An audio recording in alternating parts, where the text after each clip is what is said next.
Bulletin की शुरुआत इस वक्त की सबसे बड़ी खबर के साथ। देहरादून से इस वक्त की बड़ी खबर आपको बता दें, कांवड़ यात्रा से जुड़ी ये अहम खबर है। सीएम धामी ने प्रमुख सचिव को सौंपी है बड़ी जिम्मेदारी। प्रमुख सचिव आर.के. सुधांशु करेंगे व्यवस्थाओं का पर्यवेक्षण। मेले से संबंधित सभी व्यवस्थाओं का पर्यवेक्षण करेंगे। सीएम ने अधिकारियों और कर्मचारियों को भी निर्देश दिए हैं। सभी को कोरोना की बूस्टर डोज लगवाने के लिए कहा गया है। ये इस वक्त की सबसे बड़ी खबर आपको बता दें, कांवड़ यात्रा की शुरुआत होने वाली है। उससे पहले मुख्यमंत्री पुष्कर सिंह धामी ने प्रमुख सचिव को बड़ी जिम्मेदारी सौंपी है। प्रमुख सचिव आर.के. सुधांशु को व्यवस्थाओं का पर्यवेक्षण करने को कहा गया है। हमारे साथ हमारे सहयोगी संजय पुंडीर जुड़ रहे हैं। संजय, मुख्यमंत्री की ओर से प्रमुख सचिव को बड़ी जिम्मेदारी सौंपी गई है कांवड़ यात्रा को लेकर। देखिए तरुण, कांवड़ यात्रा में महज अब कुछ ही समय शेष रह गया है। ऐसे में कांवड़ यात्रा की तैयारियों को लगातार अंतिम रूप दिया जा रहा है और हमने देखा है कि मुख्यमंत्री पुष्कर सिंह धामी भी कांवड़ यात्रा को लेकर लगातार निरीक्षण कर रहे हैं और तमाम उच्च अधिकारियों के साथ बैठक भी कर रहे हैं। और साथ ही साथ आपको बता दें, मुख्यमंत्री पुष्कर सिंह धामी ने ऐसे संधू को एक बड़ी जिम्मेदारी दी है। उन्हें कहा है कि जिस तरह से कांवड़ यात्रा में जितनी ड्यूटी लगी यानी तो कर्मचारी रहेंगे, अधिकारी रहेंगे, उनको बूस्टर डोज लगना अनिवार्य है, क्योंकि कांवड़ यात्रा के दौरान कोरोना महामारी को ध्यान में रखते हुए लगातार किस तरह के इंतजाम किए जा रहे हैं। और जिस तरह से कल हमने देखा है कि मुख्यमंत्री पुष्कर सिंह धामी कल हरिद्वार पहुंचे थे और कांवड़ यात्रा को लेकर यहाँ पर बैठक की थी और बैठक में तमाम व्यवस्थाओं को लेकर अधिकारियों के साथ चर्चा की थी। और यही वजह है कि अब जो अधिकारी है, जनपद के तमाम जो कुछ अधिकारी है, वो लगातार क्षेत्र में निरीक्षण कर रहे हैं। कांवड़ यात्रा को लेकर धामी सरकार कोई भी कोताही नहीं बरतनी चाहती। लगातार देख रहे हैं कि हम कांवड़ यात्रा की तैयारी को अंतिम रूप दिया जा रहा है और जहां कांवड़ का क्षेत्र यानी जो मेला जोन है, इसमें तमाम इंतजाम के साथ यहाँ तो जिलाधिकारी विजय शंकर पांडे वो तमाम यहाँ पर निरीक्षण कर रहे हैं। संजय, आपको याद होगा कि जिस दौरान कुंभ मेला लगा था, उस दौरान किस तरह से व्यवस्थाओं को लेकर सवाल उठे थे सरकार पर, किस तरह लोगों की मौत तक हो गई थी क्योंकि बदइंतजामी देखी गई थी। ऐसी कोई चीज फिलहाल सरकार नहीं चाहती है कि अब कांवड़ यात्रा क्योंकि शुरू हो रही है, दूसरी तरफ हम देख रहे हैं कि कोरोना का कहर भी देखने को मिल रहा है, तो ऐसी तस्वीरें जो है वो दोबारा सामने ना आए, इसलिए पहले से ही एहतियात बरतना चाहती है सरकार। देखिए चारुंग, कांवड़ यात्रा इस बार करीब 2 साल में कांवड़ मेले का आयोजन हो रहा है। ऐसे में लगातार जो व्यवस्था है उन्हें लगातार दुरुस्त किया जा रहा है और सीएम धामी ने लगातार पहले ही सभी अधिकारियों को निर्देश दिए हैं कि मेले की तैयारी में कोई कोताही ना बरते और कोरोना महामारी को देखते हुए लगातार स्वास्थ्य महकमा भी अलर्ट मोड पर है। तमाम लोगों से अपील की जा रही है कि आप लगातार वैक्सीन लगवा लें और जिस तरह कांवड़ यात्रा के दौरान जो अधिकारी रहेंगे, कर्मचारी रहेंगे, उनको यहाँ पर बूस्टर डोज दी जाएगी, क्योंकि हमने देखा है कि कोरोना काल के चलते कुंभ का आयोजन किया गया था और कुंभ में लापरवाही सामने आई थी और कोरोना का जो विस्फोट था वो धर्मनगरी हरिद्वार में देखने को मिला था। मुख्यमंत्री पुष्कर सिंह नहीं चाहते कि कुंभ जैसे हालात हो, पहले से ही सभी व्यवस्थाओं को दुरुस्त करना चाहते हैं और लगातार कांवड़ यात्रा से पहले तमाम अधिकारियों के साथ बैठक ले रहे हैं। हालांकि समय समय पर हरिद्वार का जो स्वास्थ्य महकमा है वो भी अपनी तैयारी को अंतिम रूप दे रहा है। हालांकि स्वास्थ्य महकमे की ओर से कई यहाँ पर शिविर लगाए गए हैं, जांच केंद्र बनाए गए हैं और जो सुरक्षा कर्मी है वो बिल्कुल, देखिए कोई लापरवाही इस बार सरकार नहीं चाहती है कि ऐसी बने जिसकी वजह से सरकार के या फिर प्रशासन के इंतजाम को लेकर सवाल उठे। बने रहिए संजय, आगे भी आपसे जानकारी लेंगे। अमरनाथ की गुफा के पास बादल फटने की घटना पर सीएम धामी ने दुख जताया और सभी यात्रियों के कुशल होने की भगवान से प्रार्थना की। आपको बता दें कि जम्मू कश्मीर में शुक्रवार की शाम करीब 5:30 बजे अमरनाथ की गुफा के पास बादल फट गया, जिसमें 16 लोगों की मौत हो चुकी है। कई लोग अभी भी लापता हैं। भारतीय सेना के नेतृत्व में एनडीआरएफ, एसडीआरएफ और आईटीबीपी की टीम राहत और बचाव कार्य में जुटी हुई है। अमरनाथ में जो भी हताहत हुए हैं, मैं उन सभी के लिए भगवान से प्रार्थना करता हूं कि भगवान उनको अपने श्री चरणों में स्थान दे और उनके पारिवारिक जनों को ये असमय जो दुख आया है, इस दुख को सहन करने की शक्ति प्रदान करे। और साथ में जो लोग फंसे हैं, यहाँ उत्तराखंड के भी लोग हैं, उन सभी को निकालने के हम हर स्तर से प्रयास कर रहे हैं। माननीय गृह मंत्री जी से भी मैं इस पर अनुरोध करूंगा और साथ में वहाँ के राज्यपाल से भी, उनसे भी, कि जल्दी से जल्दी उनको निकाला जाए। हर संभव जो भी सहायता वहाँ पर हो सकती है उनको हर संभव सहायता दिलाने के लिए और उनका रेस्क्यू करने के लिए हम इसमें लगे हुए हैं कि जल्दी से जल्दी उन सभी को राहत दिलाई जाए। उधर हरिद्वार में एचआरडीए के अधिकारियों ने अवैध कॉलोनी के खिलाफ अभियान चलाते हुए आन्ने की हेतमपुर में 2 अवैध कॉलोनियों को सीज कर दिया। एचआरडीए के इंजीनियर माधवानंद जोशी ने बताया कि आन्ने की हेतमपुर में राजवीर सिंह की ओर से की जा रही अवैध प्लॉटिंग और इंद्रजीत अरोड़ा की ओर से विकसित की जा रही अवैध कॉलोनी को सीज किया गया है। दोनों ही व्यक्तियों की ओर से एचआरडीए से नक्शा पास कराए बिना अवैध प्लॉटिंग और अवैध कॉलोनी विकसित की जा रही थी। इस दौरान एचआरडीए के सहायक इंजीनियर पंकज पाठक, अपर इंजीनियर आकाश जगूड़ी मौजूद रहे।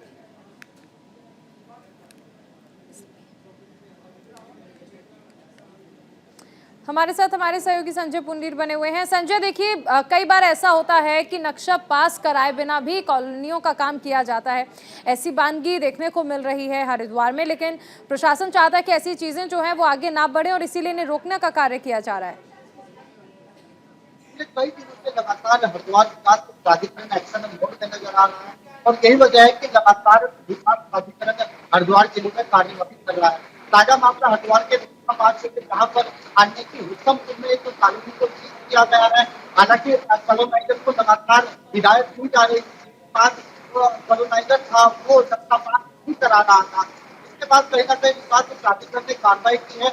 हालांकि विकास प्राधिकरण यह कार्रवाई आगे भी जारी रहेगी और पिछले कई दिनों से लगातार विकास प्राधिकरण हरिद्वार जिले के तमाम जगहों पर कार्रवाई कर चुका है। हालांकि इसके बाद विकास प्राधिकरण की कार्रवाई से जो कॉलोनाइजर है उनमें कहीं ना कहीं हड़कंप मचा हुआ है। बिल्कुल, बने रहिए संजय, आगे भी आपसे जानकारी लेंगे। लालकुआं के बिंदु खत्ता में महिला ने बीजेपी नेता भूपेंद्र पाठक पर छेड़छाड़ का आरोप लगाया। बता दें कि महिला ने बिंदु खत्ता बीजेपी मंडल मंत्री भूपेंद्र पाठक पर देर रात घर में घुसकर तमंचे के बल पर छेड़छाड़ कर जान से मारने का आरोप लगाया। इसके बाद महिला ने पुलिस को सूचना दी। पुलिस ने कई धारा के तहत मामला दर्ज कर जांच शुरू कर दी है। आरोपी बीजेपी नेता भूपेंद्र पाठक की तलाश की जा रही है और ऐसे में पुलिस अधिकारियों का कहना है कि महिला ने देर रात एक तहरीर दी जिसके आधार पर बीजेपी पदाधिकारी के खिलाफ छेड़छाड़ और मारपीट समेत कई धाराओं में मामला दर्ज हुआ है। जल्दी आरोपी को पकड़कर कोर्ट में पेश किया जाएगा।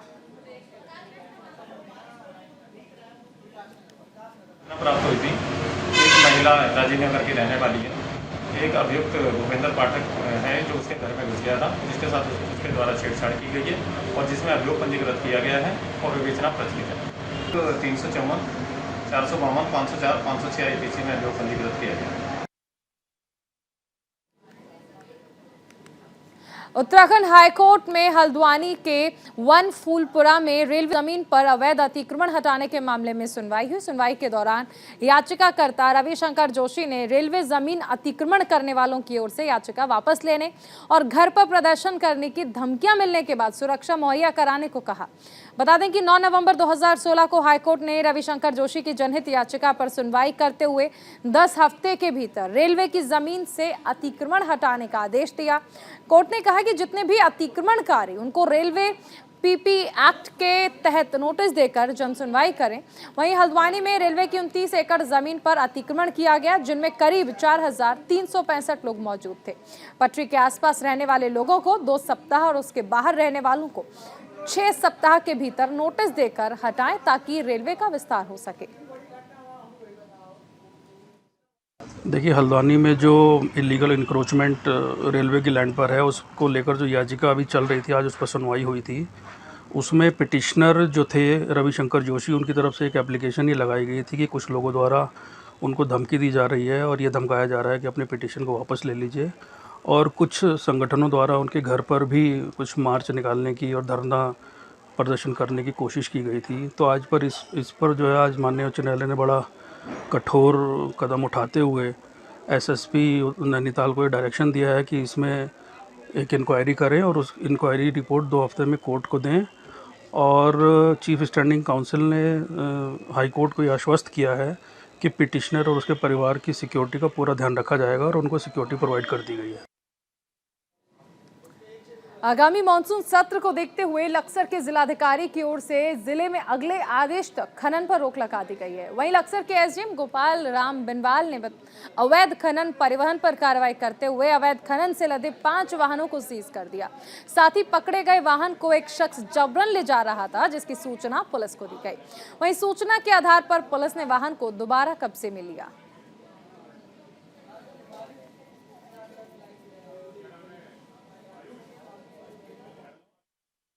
5 वाहन अवैध खनन में जो परिवहन करते हुए पाए गए थे उनको सीज किया गया है। एक वाहन को एक व्यक्ति के द्वारा जबरन ले जाया गया था, जिसको पुलिस को सूचना देने के बाद उसको वापस कब्जे में लिया गया है।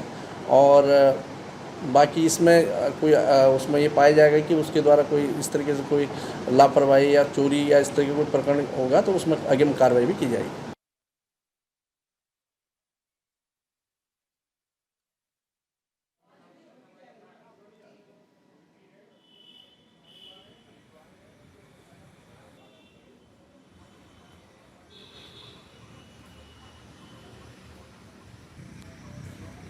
तो प्रशासन ने अवैध खनन पर फिलहाल रोक लगा दी है और कार्रवाई के तहत 5 वाहनों को सीज भी किया गया है। लक्सर का ये पूरा मामला है जहां पर प्रशासन ने अवैध खनन पर रोक लगा दी है। अवैध खनन के मामले लगातार सामने आते हैं और ऐसे में प्रशासन ने त्वरित कार्रवाई करते हुए 5 वाहनों को सीज कर दिया है। मॉनसून आने के बाद से देहरादून और आसपास के इलाकों में बारिश लगातार हो रही है। वहीं पौड़ी और नैनीताल में भारी बारिश को लेकर रेड अलर्ट जारी किया है। हरिद्वार समेत कई जिलों में भारी बारिश की आशंका जताई गई। इस दौरान मौसम विभाग ने नदी नालों से दूर रहने के और इन क्षेत्रों के आसपास सतर्क रहने की सलाह दी। हालांकि कुछ ग्रामीण संपर्क मार्ग पर भूस्खलन के चलते आवाजाही बाधित रहेगी। मौसम विज्ञान केंद्र के निदेशक विक्रम सिंह के अनुसार पौड़ी और नैनीताल में भारी बारिश की चेतावनी जाहिर की गई है।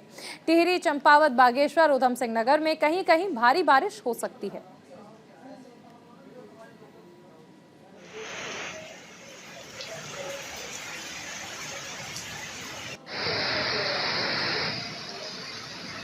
हमारे साथ हमारे सहयोगी संजय पुंडीर जुड़ रहे हैं। संजय, कई जगह पर हम देख रहे हैं और खासकर उत्तराखंड क्योंकि पहाड़ी इलाका है तो बारिश की वजह से कई सारी समस्याएं हो रही हैं और खासकर भूस्खलन की समस्या भी अमूमन हर जगह देखने को मिल रही है। आपको बताने हो रही बारिश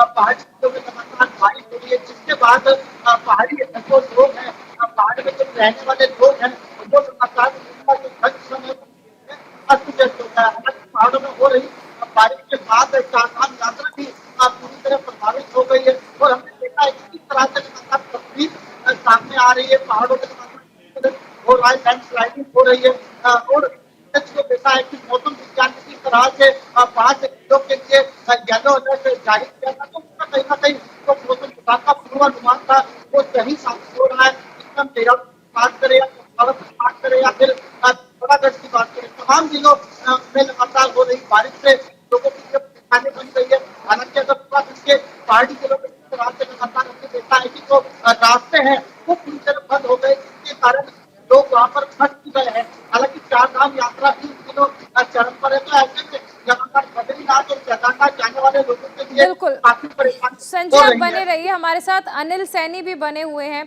अमित भी हमारे साथ बने हुए हैं। अनिल, आपके पास आना चाहेंगे। रुड़की में फिलहाल बारिश को लेकर क्या हालात है? मौसम विभाग की ओर से कैसा अलर्ट जारी किया गया है? बिल्कुल नीतू, बताना चाहूंगा जो बारिश का हाल है। हालांकि पहाड़ों की अगर बात करें तो पहाड़ों में लगातार बारिश हो रही है, चाहे वो देहरादून हो, चाहे ऊपर के जितने भी एरिया है, सभी जगह बारिश हो रही है। लेकिन हरिद्वार में खासकर रुड़की की अगर बात करें, रुड़की के जो इलाके हैं क्योंकि यहाँ पर हल्के हल्के जो बादल हैं वो लगातार छाए हुए हैं कई दिनों। मौसम विभाग का कहना है येलो अलर्ट जारी है, लगातार जारी है और आने वाले 24 घंटे में भारी बारिश की चेतावनी यहाँ पर दी गई है। अभी जो मौसम विभाग के वैज्ञानिक हैं उन्होंने 48 घंटे के अंदर भारी बारिश की चेतावनी दी। बिल्कुल, आप बने रहिए अनिल। हमारे साथ अमित भी हैं विकासनगर से। अमित, बारिश को लेकर किस तरह से अलर्ट जारी किया गया है? और हम देख पा रहे हैं कि आप जहां पर खड़े हैं वहां पर हल्की फुल्की बूंदाबांदी जरूर हो रही है।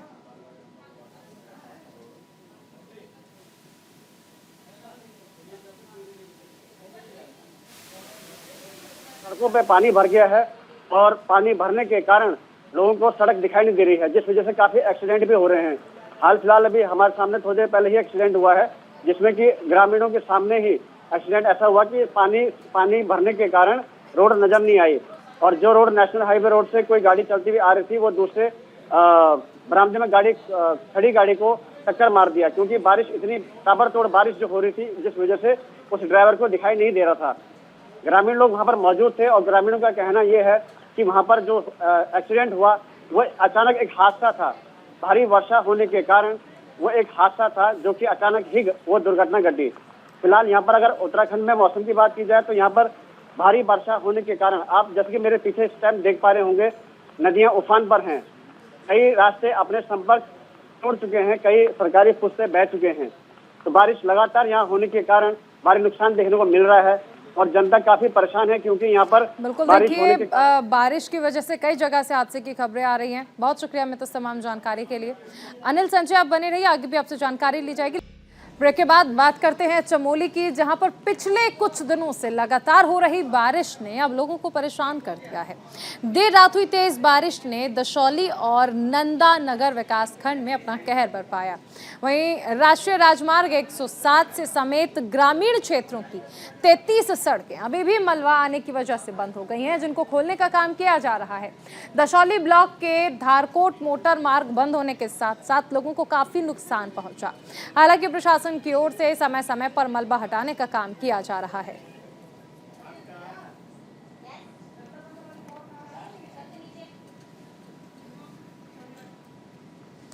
उधर हरिद्वार में कांवड़ यात्रा को लेकर तैयारियां जोरों पर हैं। 14 जुलाई से कांवड़ मेला शुरू हो रहा है और ऐसे में शासन भी मुस्तैद हो गया है। कांवड़ यात्रा में इस बार 4 करोड़ लोगों के आने की संभावना है। कांवड़ियों को अपने इलाके के थाने और कोतवाली में सूचित कर यात्रा शुरू करने की अपील की गई है। इसके लिए हरियाणा और यूपी के अधिकारियों को बैठक में सुझाव दिया गया ताकि जरूरत पड़ने पर सूची से हरिद्वार पुलिस प्रशासन को मदद मिल सके। कांवड़ियों की सूची को व्हाट्सएप और सोशल मीडिया के माध्यम से साझा करने का सुझाव दिया गया।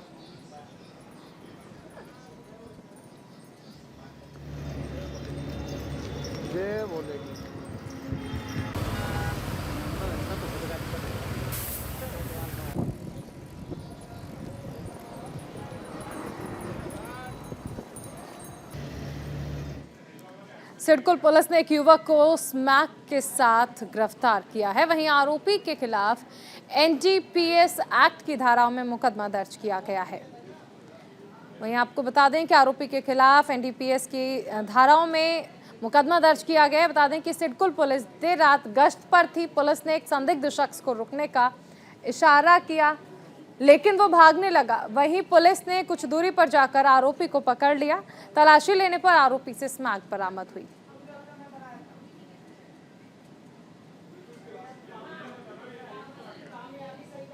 और अब खबर हरिद्वार से है, जहां पर फिल्म काली के विवादित पोस्टर के मामले में फिल्म निर्माता लीना समेत 11 लोगों के खिलाफ पुलिस में मामला दर्ज किया गया। हरिद्वार में हिंदू युवा वाहिनी के राष्ट्रीय संगठन महामंत्री की शिकायत पर कार्रवाई की गई। हिंदू युवा वाहिनी के राष्ट्रीय संगठन महामंत्री विक्रम सिंह राठौर ने शिकायत देकर बताया कि फिल्म निर्माता लीना मणि मेकलाई ने आराध्य मां काली का विवादित पोस्टर जारी किया। पोस्टर में मां काली को धूम्रपान करते हुए दिखाया गया।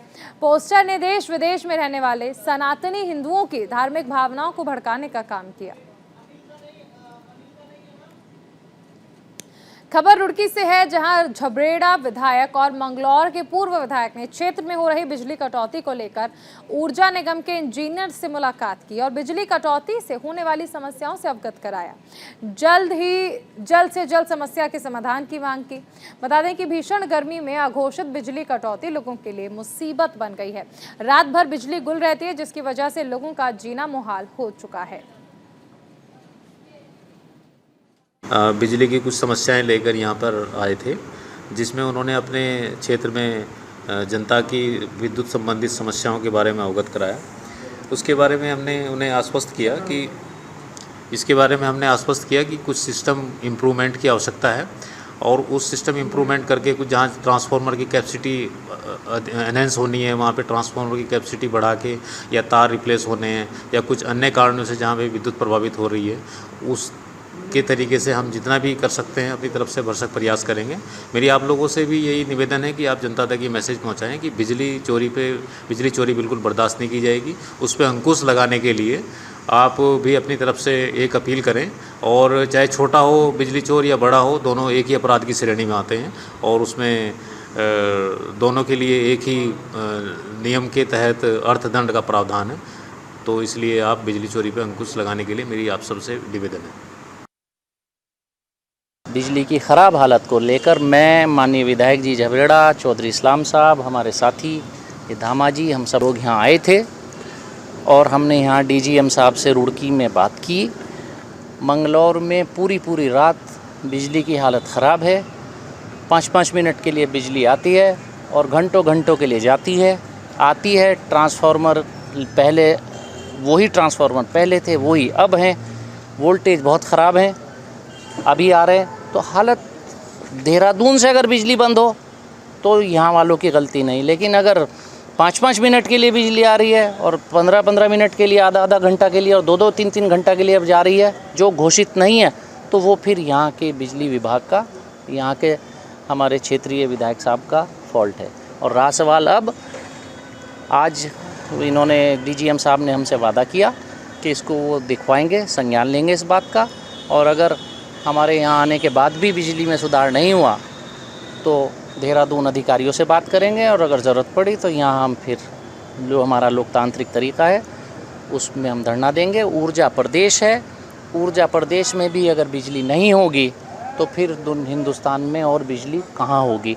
और मैं निवेदन करूँगा अपने हमारे साथी विधायक जी हैं झबरेड़ा से कि अगर इस विषय को विधानसभा में आप पहले भी लाए, लेकिन सरकार के कान पर जू नहीं रहेंगी, तो अब के जोर शोर तरीके से इसको विधानसभा में भी। अघोषित बिजली कटौती, साथ साथ बिजली कटौती, देखिए सरकार की प्लानिंग का फेलियर है। मैंने विधानसभा में भी ज़ोर शोर से इस मुद्दे को रखा था और विधानसभा में भी कहा था, भाई आज के बाद आने वाले मेरे 2-3 सालों में बिजली की खपत कितनी होगी, 5 साल बाद खपत कितनी होगी, 10 साल बाद खपत कितनी होगी। अगर उस खपत के अनुरूप आपके पास कोई परफेक्ट प्लान नहीं है तो मजबूरीवश बिजली कटौतियाँ करनी पड़ेंगी। और यही मजबूरी है कि सरकार का ये फेलियर है कि आज के अनुरूप इन्होंने पहले प्लानिंग नहीं की, और उसी का परिणाम हम सबको भुगतना पड़ रहा है, गरीब लोगों को भुगतना पड़ रहा है, जिस कारण आज हम लाइट की इस किल्लत जो समस्या है झेल रहे हैं। और यहाँ रुड़की में तो, रुड़की के आसपास के ग्रामीण क्षेत्रों में भले ही मंगलौर विधानसभा हो, झबरेड़ा विधानसभा हो, अघोषित बिजली कटौती के साथ साथ यहाँ पे स्थानीय स्तर पर भी बिजली की कटौती हो रही है। और गरीब लोग या जितने भी लोग हैं वो सब बड़े त्रस्त हैं।